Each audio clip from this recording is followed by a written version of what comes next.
अहो मला काय मला कडून नाकातला आणलं या होय म्हणा होय रोका हा गडी खाली काय बघ वरती काहीतरी होत होता दादा बघा का म्हणलं का तुझं नाक टोचायचंय पोराने आणलं की मला मग त्याला चांगले का हरर मध्ये भावांनो राहिला नाही छोटस इथं एक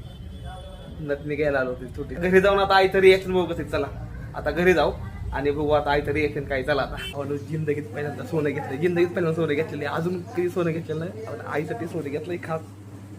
आता आईसाठी द्यायचंय मग इथं लपून ठेवू आणि मग सांगू आईला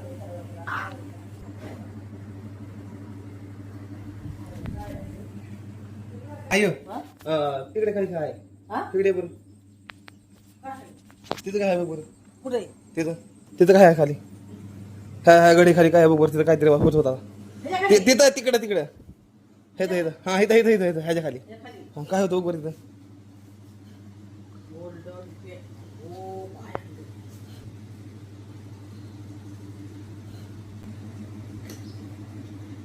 अहो मला काय मला कडून नाकातला आणलं या होय म्हणा होय रोका सांगत होतं हिला आणलं या ए आता काय बरं झगामगान मला बघा झगामगान मला बघा किती दिवस झालं म्हणून नाकात का तिला घालाय होय किती दिवस झाले नाकात नव्हतं घाला म्हणतो तो आण एवढंच बसलंय. तो जाऊन दे पैसे तर तू जाऊन दे मला कशाला पैसे खर्च करायचा एक तारांबळ आहे हाय तारंबळ पण तू घाल ग त्यात मध्ये काय असतंय आईपेक्षा जास्त काय नसतंय घाल पूर्ण सोन्याचं आहे पूर्ण पण जरा बार काय करीस दादा बघा का म्हणलं का तुझं नाक टोचायचंय पोराने आणलं की मला मग त्याला चांगले का